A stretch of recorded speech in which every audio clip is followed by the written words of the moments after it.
She is Freya Müller. She is 27 years old. And yes, she is beautiful, with her porcelain skin, wind-blown hair, and mesmerizing gaze. She could be a cover model for any magazine in the world. But what made her go viral was not her beauty, but her decision. Freya stood up in front of the cameras and raised her voice to say that she doesn't wax, nor does she plan to.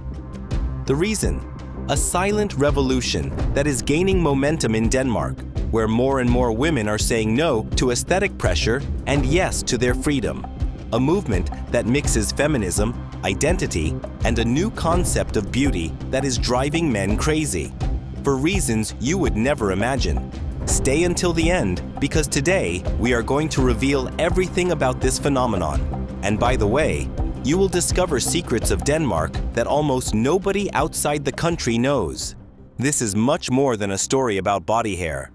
It's a story about courage, culture, and social transformation. Why did women in Denmark stop waxing? A silent revolution between hair and power. There is something strange, almost uncanny, happening on the streets, in the gyms, and on the beaches of Denmark. A phenomenon that is making the world look at this small Scandinavian country with curiosity. More and more Danish women are saying no to hair removal. Yes, in a world that bombards with neat beauty standards and porcelain-smooth skin, they decided to take a completely opposite route. And they are doing it with pride, conviction, and even rebellion. It's not that they've become lazy or don't have access to shavers. It's not a fad. There is something deeper behind this decision that may seem trivial at first glance, but is actually a cry for freedom disguised as body hair. To understand this phenomenon, we have to immerse ourselves in a culture where gender equality is not a goal, but an everyday practice. Denmark is one of the most feminist countries in the world, with progressive laws, free access to contraception, a government with significant female representation, and a society that in theory does not judge women by their physical appearance. And it was precisely from this social security that the question was born. Why do we still wax if we don't want to? A seemingly simple question, but one that gave way to a tsunami of reflections on the body, freedom, and control. Danish women began to realize that even in an advanced society like theirs, they still carried a legacy of inherited aesthetic pressure. An unwritten mandate that said a woman had to be clean, that is, without visible hair. And then many said, enough. It's not carelessness, it is protest. Waxing, for many of them, became a form of slavery in disguise. They invest time, money, endure pain.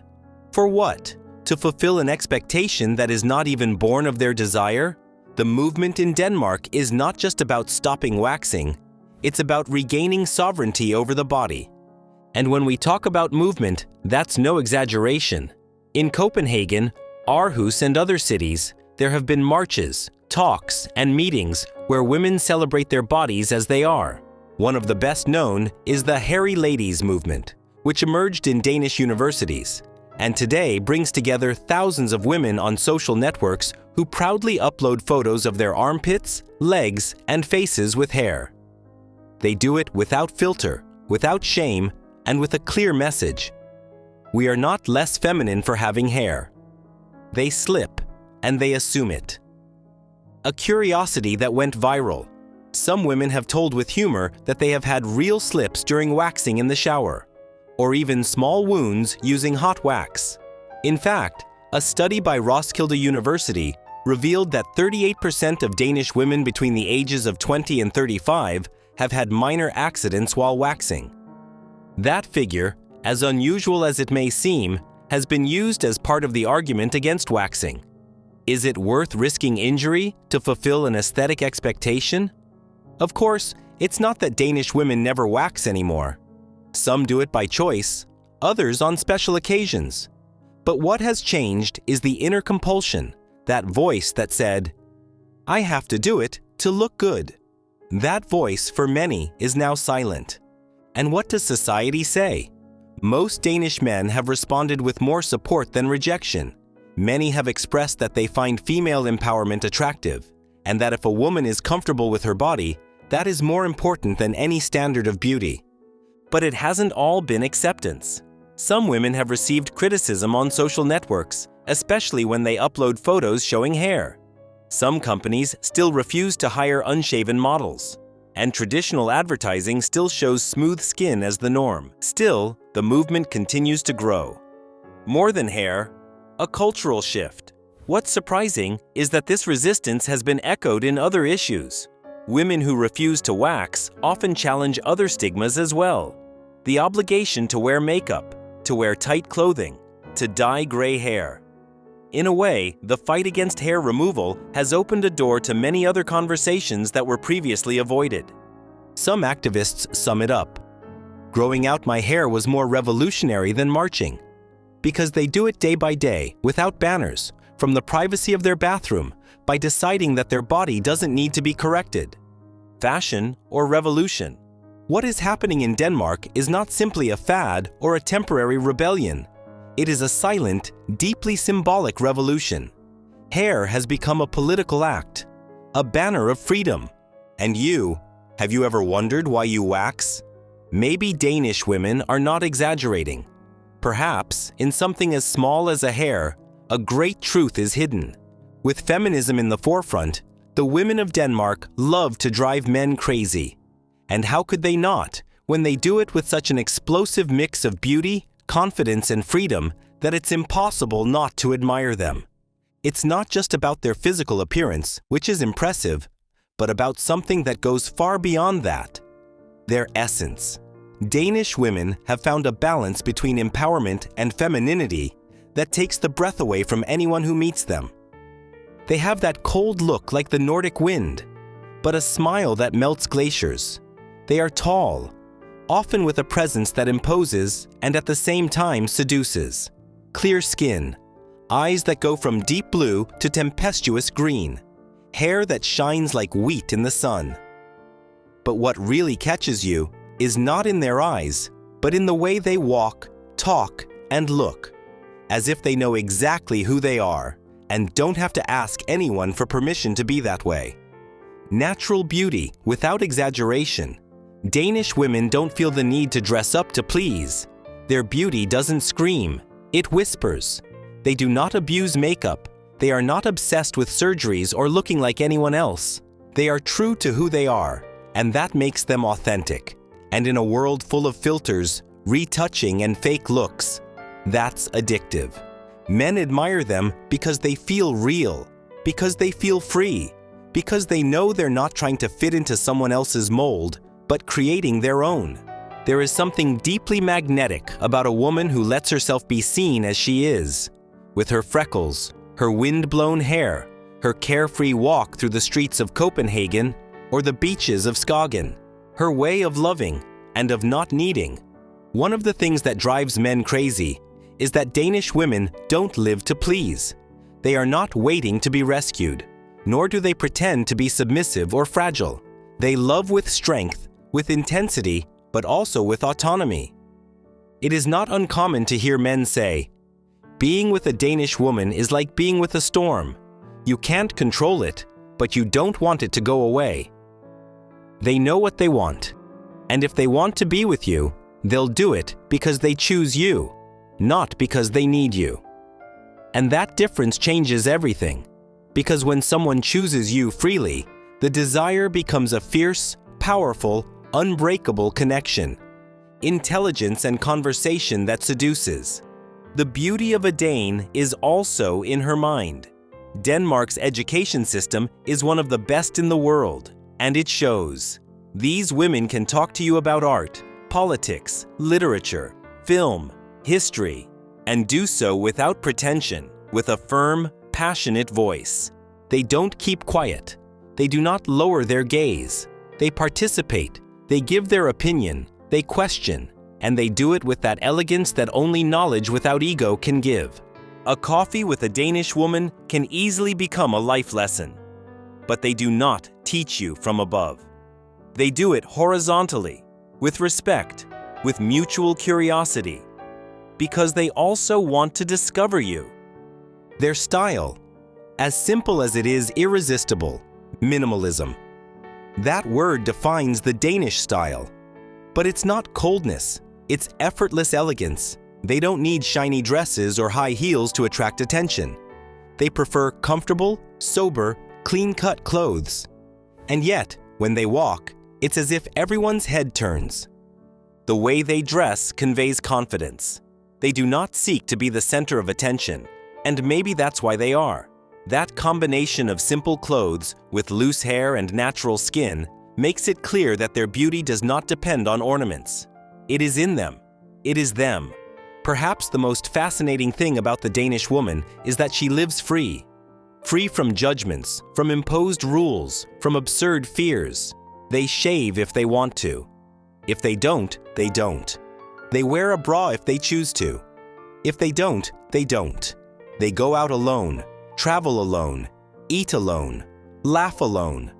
They are not ashamed of their bodies or their voices. They don't shut up when something makes them uncomfortable. And that freedom, that silent fire, that self-confidence that doesn't need to shout to impose itself, drives crazy any man who understands that true desire is born from admiration. And no, they are not cold. Many believe that Nordic women are cold. But that's a myth. Danish women may seem reserved at first, but when they open the door to their world, they open it wide. They are loyal, intense, deep. They look you in the eye and don't run away. They ask you how you are and stay to listen. When they love, they do it with a mixture of sweetness and brutal passion. They support you. They push you. They make you better. But they will never let you step on them. Their love is not submission. It's companionship. Why do they drive men crazy? Because they don't go out of their way to do it. Because they are themselves. Because they don't compete. They don't imitate. They don't beg for attention. Because they feel comfortable in their skin, and it shows. Because their feminism doesn't keep them away from men. It makes them more irresistible. And most of all, because when you're with a Danish woman, you feel like you're with someone who chose herself first. And when a woman loves herself like that, it's impossible not to love her back. Denmark used to be a hated, cold, and considered the least interesting country in Scandinavia. Denmark didn't have the epic fjords of Norway, nor the fame of Sweden's bloodthirsty Vikings, nor the eccentricity of Iceland. To many, it was just a flat, windy, expensive, boring land. But suddenly something changed. Denmark was not only no longer ignored, today it is one of the most sought-after tourist destinations in all of Europe, and that turnaround is as fascinating as the country itself. For decades, tourism in Denmark was anecdotal. People were passing through just for a few days on their way to other European capitals. No one saw it as a major destination. Many even called it insipid, too tidy, too perfect, and therefore soulless. But that perception was wrong, very wrong, and the Danes, without noise, without spectacle, began to turn that narrative on its head. It all started with a seemingly simple concept that changed their global image: happiness. Denmark started appearing in world rankings as one of the happiest countries on the planet. This attracted the curiosity of millions. How could it be that such a cold country, so dark during the winter, was a model of well-being and joy? And so began the parade of tourists, travelers, and content creators wanting to discover what it was about Denmark that made it special. The answer?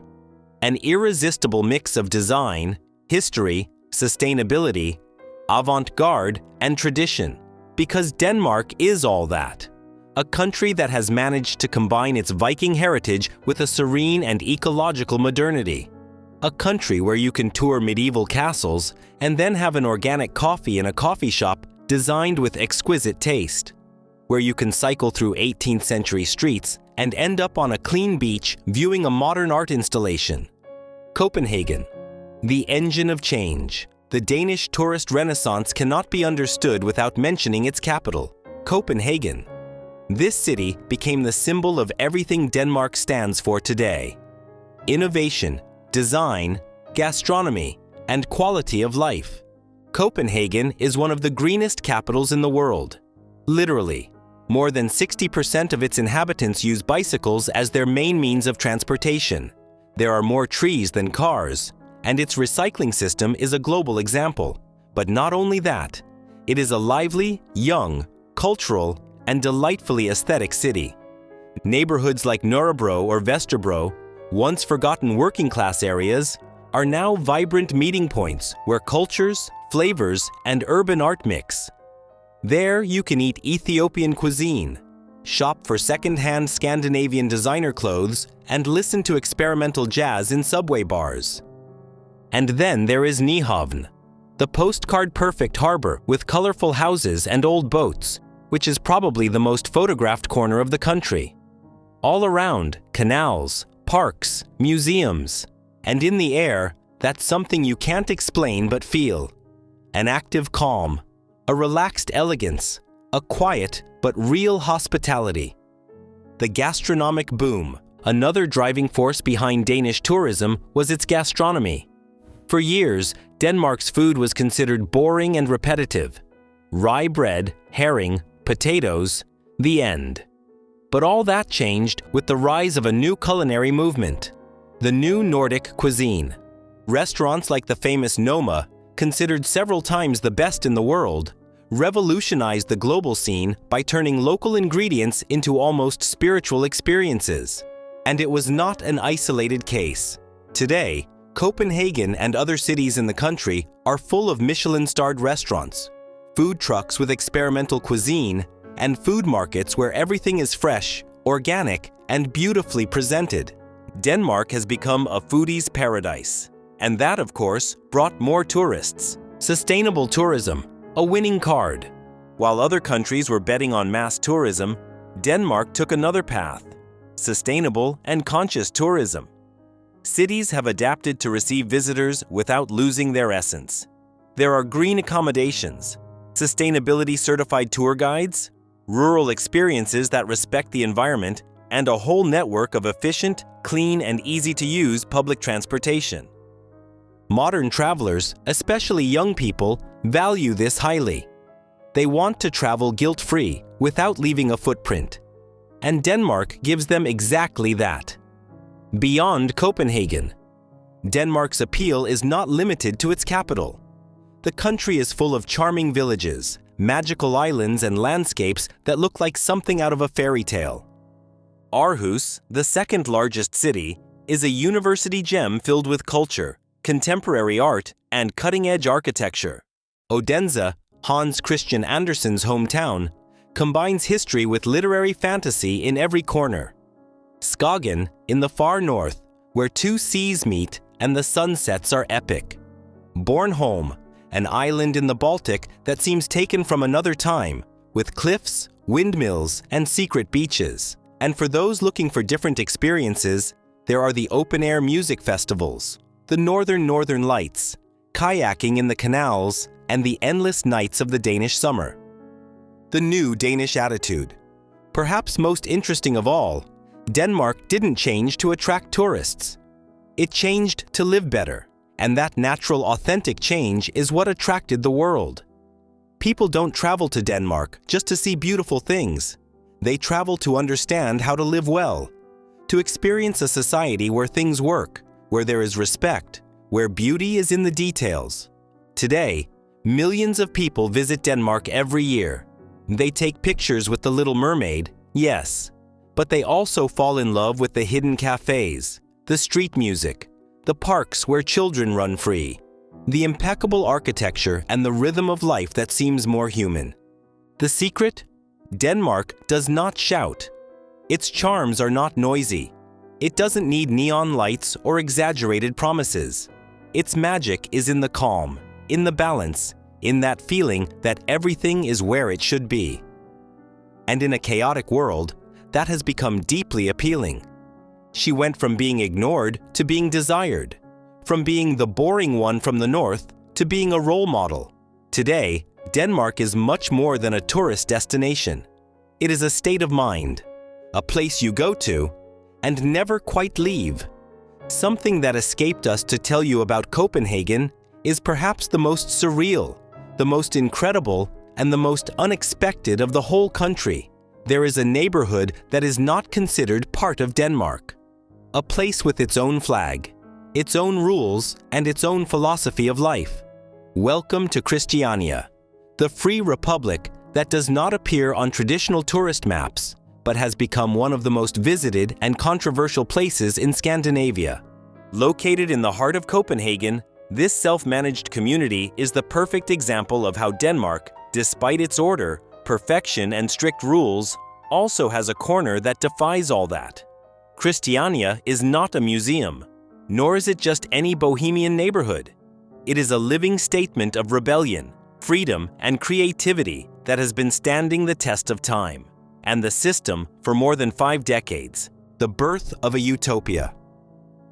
It all began in 1971, when a group of hippies, artists, and anarchists occupied an old abandoned military base in the Christianshavn neighborhood. They did so as an act of protest against the housing crisis and as a social experiment to create a community without private property, without hierarchies, and without state intervention. What seemed like an act of madness soon became a phenomenon. Christiania was declared an autonomous zone by its own inhabitants.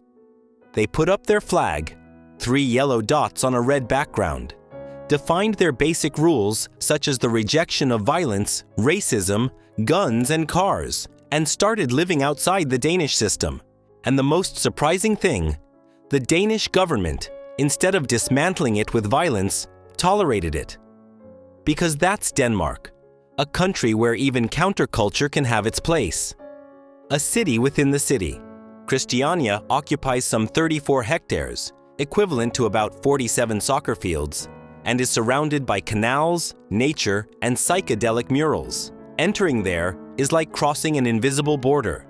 From Danish order to creative chaos, there are houses built from recycled materials, community gardens, organic cafes, art workshops, street markets, and even a small amphitheater where open-air concerts and talks are held.